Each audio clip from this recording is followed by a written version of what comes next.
Hello everyone. Today I would like to show you how to solve a polynomial inequality. Right. So this kind of problem usually shows up in algebra, pre-calculus, and well, let's take an example. Let's say you're given x squared less or equals 4x plus 12. So basically, and the problem says solve the inequality, right? And what you need to understand here is that you're trying to find such x values, a range of x values that would make this inequality true, into a true statement. So let's say if I plugged in one of your answers instead of x, the left side would become equal to the right side, or less than the left side would become less than the right side, right? So anyways, things to do. First of all, rearrange everything so 0 shows up on the right side of this inequality. To do that, we basically can subtract 4x from both sides, and also we can subtract 12 from both sides. And if we do all of that, 4x minus 4x becomes 0. 12 minus 12 becomes 0.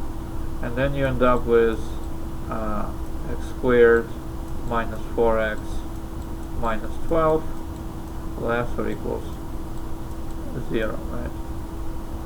So now when does it happen? Well, you need to factor this inequality, and to factoring is a separate topic, but so I'm not going to address this in details here, but basically you need the factors of 12, which are 6 and 2, and then you need to figure out whether it's plus minus or minus plus in order to get, this number should be negative, right?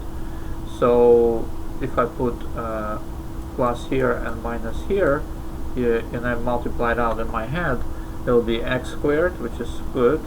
X times minus 2 is minus 2x. 6 times x, 6x. So minus 2x plus 6x, that will be plus 4x, and that's not what we want, right?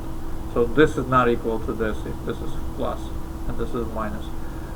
So then what you do is, you switch, you try minus and plus, like this. Now x times x, x squared, x times 2, 2x, x times negative 6x. Negative 6x, 2x minus 6x give you negative 4x, and then negative 6 times 2 is negative 12. So basically this x minus 6 times x plus 2 is the same as x squared minus 4x minus 12. They're equal to each other, right? Anyway, so you factor, then you equate each part to 0 somewhere on the side, right? So x minus 6 equals 0, then x equals 6, right? Then you do also x plus 2 equals 0, x equals 2, right? And then you draw a number line, which I assume you're familiar with. And on the number line you put these numbers. So in this case you have 6, excuse me, I forgot a minus, 6 and negative 2, right? So you're looking for intervals in which this is true, and it will be true. And remember, you want also things to be negative, right? So what you do is you plug in any number in this interval, and any number in this interval, and any number in this interval into this equation, right? So let's pick some easy numbers. For example, if I pick negative 3, I get negative 3 here, negative 3 here, negative 3 plus 2 is negative 1, and negative 3 minus 6 is negative 6, right? So negative times negative will give me a positive. The number itself not very important, but just what we're looking for is the sign, right? So if I plug in any number from this interval below less than negative 2, I would get a positive outcome, right? Positive number. So then I do similar for this interval. I pick a number similarly, and for instance I pick 0, because 0 is easy to work with. 0 plus 2 is 2, 0 minus 6 is negative 6, negative 6 times 2, or negative times positive, obviously negative 12, but what you care for is just the sign, right? So the sign is negative. And guess what, right here, if you went through a similar procedure, let's say pick 7, we'll give a positive times positive, gives you positive, right? So your answer also includes these border regions because you have equal sign, right? So your equation could be, your inequality could be equal 0, right? In other words, if I plug in negative 2 instead of x, this will become 0. 0 times whatever number comes out here is still 0. And 0 is less or greater than 0, right? That's true. 0 equals 0, right? So,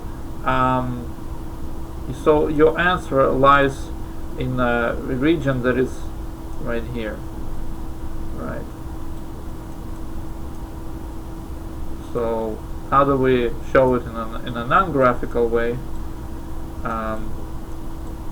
We basically, there are a couple of ways to do it, but the most popular way is to just write like this: negative 2 comma 6, and then you include the 6 and 2 and negative 2, excuse me, and that's why square brackets mean that you have to include the order numbers, negative 2 and 6. So you found this is your answer, right?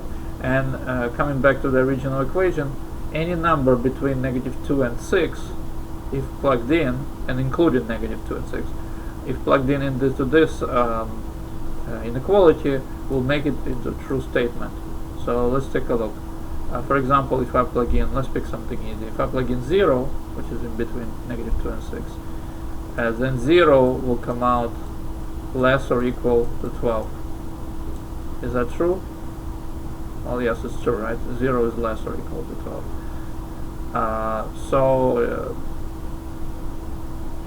It's kind of a way to kind of make sense of your answer, right? Anyways, thank you for watching this video, and please visit my website, which is the link is you could find right below this video, and I'm online tutor.